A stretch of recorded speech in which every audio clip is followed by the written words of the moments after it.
international idol na rin ng mga sikat.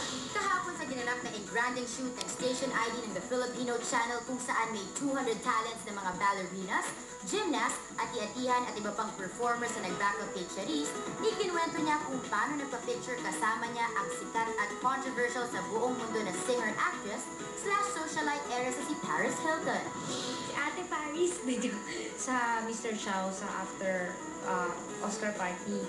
So, lumapit lang sa akin yung PA ni Paris Hilton. Tapos sabi niya sa akin, did you meet Paris? Tapos sabi ko, not yet. Tapos parang, pagtingin ko na si Paris, napanood niya pala ako sa Oprah and sa isang event. So, nagpa-picture siya sa akin. Tapos, cute na cute siya sa akin. Gusto niya akong iuwi. Para daw akong keychain.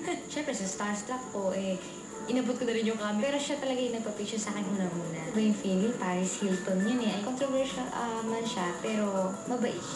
Pero ang meet and greet ni Charisse with the Hollywood stars, di pa raw dito natapos dahil may mahabang list pa raw siya.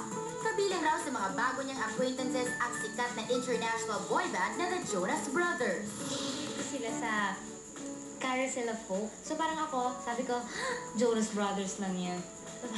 Ayokong pakita na nababaliw ako sa kanila. Sila yung unang nagpakilala. So, pinakamabait sa kanila for me is yung youngest, si Nick. Lumapit siya sa akin, talagang super gentleman siya. Inabot niya agad yung kamay niya sa akin. Sabi niya, "Hi, I'm Nick." Sabi ko, "I'm Cherie." So parang, Jonas Brothers! Kasi po nagkaroon po ng Oscar party si Oprah kinabukasan right after ng Oscar. So, naimbitahan po ako.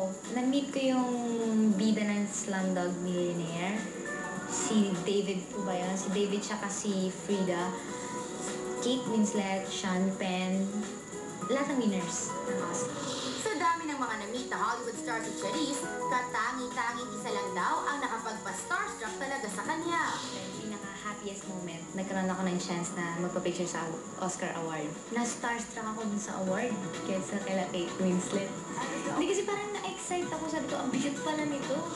Ako si Gretchen Pulido para sa SNN Showbiz News Ngayon. Mahal natin.